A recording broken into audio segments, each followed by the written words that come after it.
You're watching your local news leader. This is WCIA 3 News at 5. There are a lot of states that will have this kind of cash flow issue if they extend their deadlines to July. Governor Pritzker is resisting calls to push back the state's tax filing deadline, at least for now. Good evening, I'm Jessica Coons. As Illinois prepares for a looming health crisis, the state's poor fiscal health may mean you still have to file your taxes by April 15th. Our Capitol Bureau Chief Mark Maxwell is live in Springfield. Mark, some top Republicans are urging the governor to move that tax filing deadline back to July. Jessica, this is one matter of business that impacts everyone in the state, everyone who earns income at the very least. President Trump delayed the federal tax return, pushing it back 3 months to July just last week. And we reported that many of you will not have to report your taxes until then either. But the state tax deadline, at least for now, remains in place at April 15th.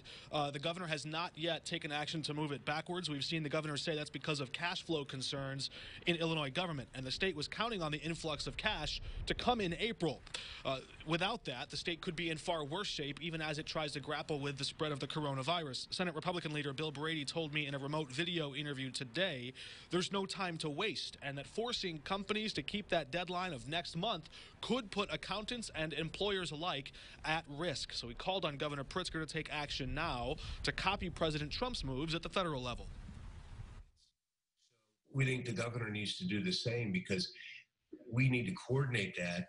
It doesn't give Illinois residents much relief, or accountants in Illinois much relief from that, if Illinois residents still have to go to their accountant to do their tax return for Illinois, which, by the way, requires that the federal return pretty much be done.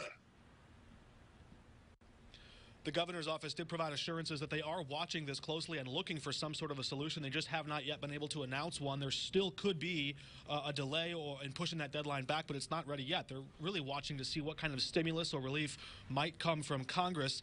We saw Senator Tom Cotton, a Republican from Arkansas today, accuse essentially Senator Dick Durbin of seeking cash payouts, or what he called a bailout for Illinois or for Chicago state and local governments. The governor's office is aware of Senator Brady's request. Again, they're looking into it, but a spokesperson from the governor's office saying tonight that the feds can print money. They can't here in Illinois.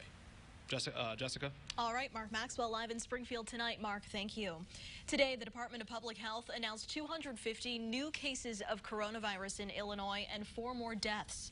That brings the total number of cases for the state to over 1,500 and the death toll to 16. Doctors are getting a lot of questions during this pandemic, and today we asked some of those for you. We talked with the Associate Medical Director of Inpatient Children's Services at Carle. There's one question he's been hearing a lot. If you get coronavirus and recover, can you get it again? He says it's complicated. Your body will usually build up antibodies to viruses that will protect you for the next time, but they're still learning about COVID-19. If the genetics of a virus change significantly enough that the shape of the protein that the antibody is matched up with, then it just won't work anymore. And then you could potentially get infected again. But the good news is, usually if that happens, you still have a measure of protection and it's not as bad. So the short answer is we don't know. The long answer is, even if you can get it again, it will probably not be as severe an illness. That was just one short part of a 20-minute interview. We also asked about testing, when we might start to flatten the curve, and if you can be diagnosed with coronavirus and the flu at the same time. We'll post that entire interview to WCIA.com later tonight. The city of Champaign is making some changes to its services until the end of next month. One of the big changes is parking meters downtown, in Midtown, and Campus Town will not be enforced. WCIA 3's Andy Olson looks at why the city decided to make that move now. More and more Champaign City employees have started working from home as a way to help curb the spread of coronavirus. With fewer people available, some city services are being suspended for the time being. This includes applications for the Housing Rehabilitation Program, and the city's legal department is extending its cases for the time being. The city also won't enforce parking meters. One reason they're doing it, they want to stop people from handling money. But another reason is to show gratitude. We understand you're coming here trying to help our businesses survive during this sort of unprecedented time. So we're gonna, in appreciation for doing that, we're gonna waive the requirement to pay for parking.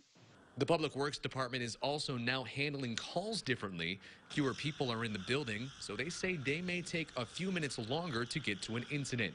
But they still have people handling situations like broken traffic signals immediately. In Champaign, Andy Olson, WCIA 3, your local news leader. Those changes are set to go through April 30th. Parking rules still apply to handicap spots, spaces that require a permit, and curbside pickup spots for bars and restaurants. We'll have a check of your forecast next.